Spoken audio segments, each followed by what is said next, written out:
Hello. হ্যাঁ বলো।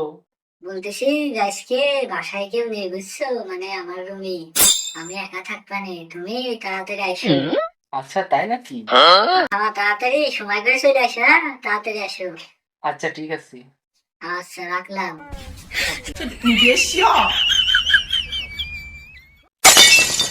মানে আমার আজকে ওই করে ঘুম আসছে না, তুই আজকে ওই করে এই করে ঘুমাবো।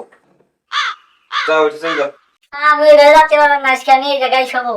না মানে আমার ওই করে ঘুম আসছে না আজকে, তুই যা ওই করে যা আজকে ঘুমা যা। না না না না যাবো না, আমি ওই জায়গায় যাবো না। আর আসতে বললাম বয়ফ্রেন্ড রে, কি জন্য আল্লাহ জানে। যাই পাশে যাই শুই। আজকে এই করে একটু ভালো করে ঘুমাই। হে প্রভু শালার মায়ের লোকের খালি